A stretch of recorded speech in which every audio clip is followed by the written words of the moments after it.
Hello everybody, Josh here. I told you in the last episode that I would show you the mine, and here it is.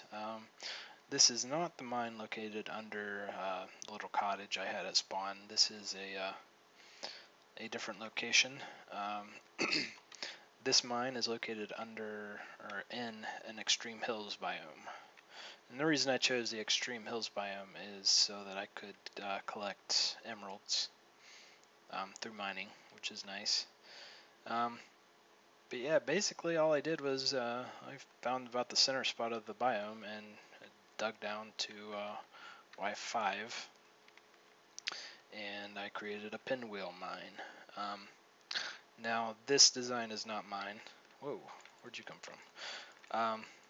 I came across this design from Zisto, however you pronounce it. His mine on the Mindcrack server is very similar to this. But basically, I cleared out an approximate 40 by 40 area in the center here, and then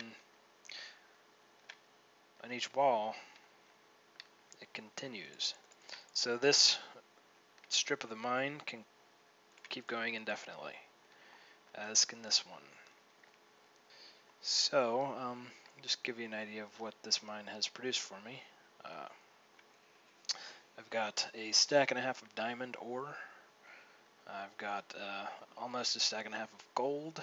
I've got almost 8 stacks of iron, a lot of redstone, half a stack of emeralds, some lapis, a lot of coal, and a ton of cobble. I've started turning some of it into smooth stone for building purposes. For this episode, I think what I want to do is I want to explore a little bit. I want to find a witch's hut. But first thing I'm going to do actually is go to the end and build a quick and dirty ender pearl harvester. So I'll meet you in the end.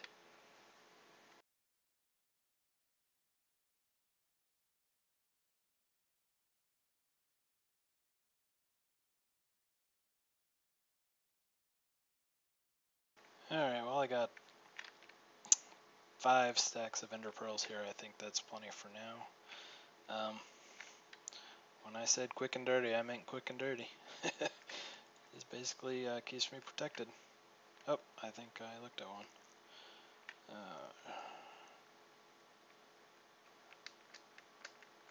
Let's just get out of here.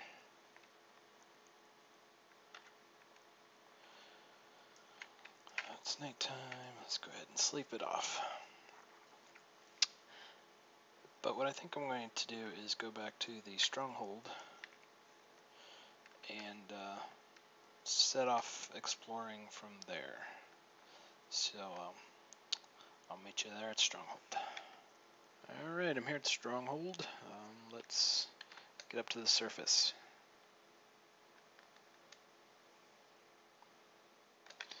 Now I need to mark down this XY so I don't forget it. I want to be able to find the entrance again. Alright, let's pick a direction and go.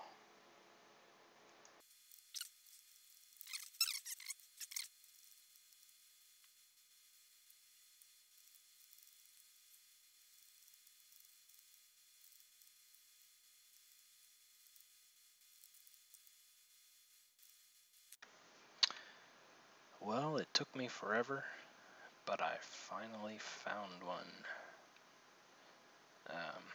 Not too far away from my stronghold, which is good. So, getting here won't be a problem. What will be a problem, I think, let's see if I can hit those delay pads. Nope. Is preparing the location. Now, witch huts don't behave like spawners. Basically, witches can only naturally spawn, and the only location they can naturally spawn is the area of the cabin. So essentially, and I believe witches are the only mobs that can spawn in there, but essentially what I need to do is create a square, I guess it would be a square, 256 block square perimeter, where everything is lit up or unspawnable from top to bottom. So basically the only legitimate spawn location will be what I have set up for the grinder. This is going to be a huge job. As you can see, there's a lot of land to take care of, but fortunately there's a lot of water too, so that'll save some time.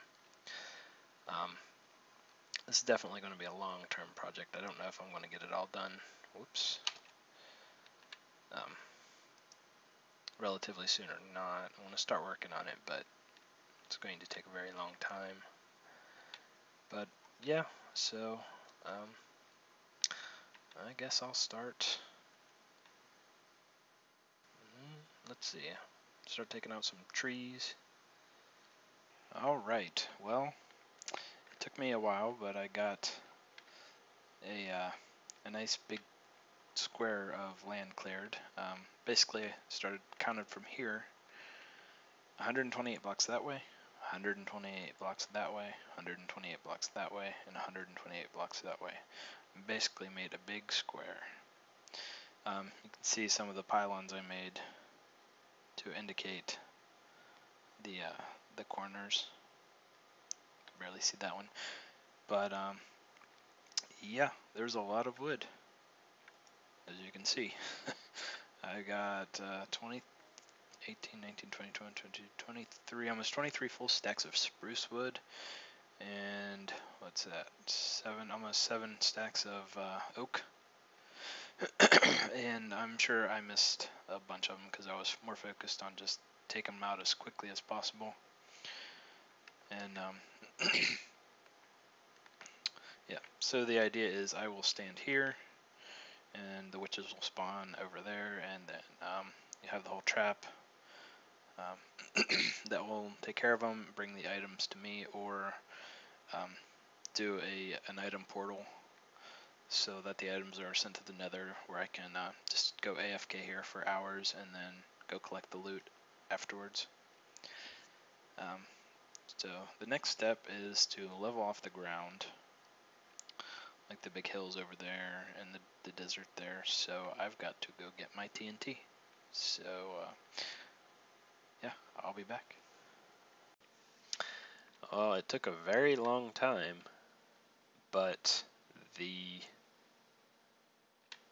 perimeter has been created. Let's start over here.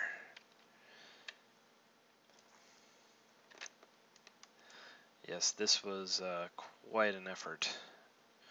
I actually kind of underestimated how long it would take. But I have, it's approximately 256 square blocks. Oh, looks like not done quite yet. Oh, thought I was done. Guess I wasn't. But I was thinking about this, and I was going to make my home base in the middle of a plains biome. And the main reason for that was because I wanted a large flat area. Well, I have a large flat area. And because I was going to do a mob spawner, or a mob trap, I'd have to light up all the caves and make sure everything was lit up, and I'm going to have to do the same thing here. So I've decided, instead of duplicating my effort here and at the home base, that I would just make this my home base. Yeah, this area right here was the most time-consuming area because, as you can see, there was a lot of material I had to remove. I'm going to go clean this up later, but for now I'm kind of tired of working on this. But yeah, it took quite a while to get this dug out. I used I don't know, almost 10 stacks of TNT probably, and quite a lot of digging. I don't know how many shovels I went through. I repaired them when I could, but I think I went through at least 2 or 3 efficiency 4 on breaking 3 shovels, removing all the dirt that was in this area. You can see the sheep sitting on the oh, what are those called? Brain fart. Lily pads. There we go. I have not done any caving in this area yet, and that's going to be an ongoing process, I think.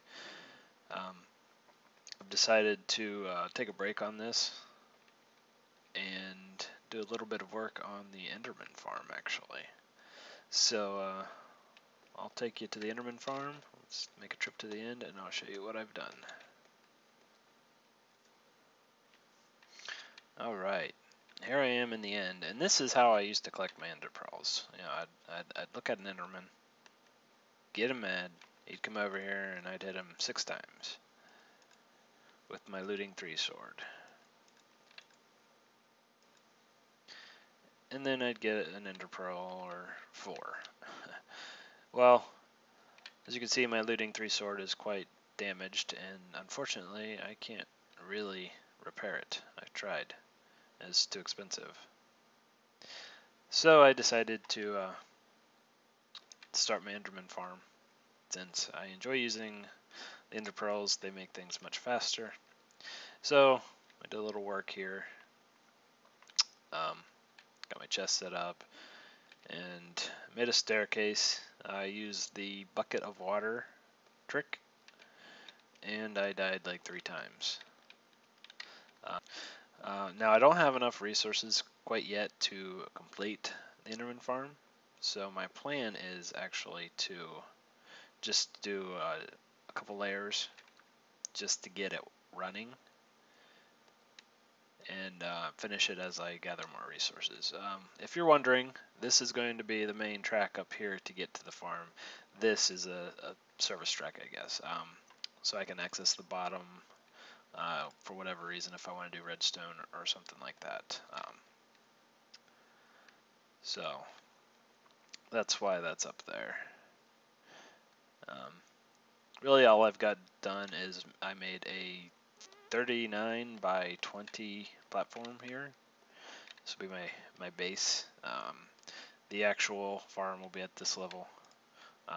This is a working platform, so I can access the underneath, and also so I can do redstone and anything like that if I want.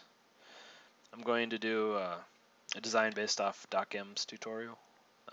Actually based off his latest version in his world tour, where he uses tripwires.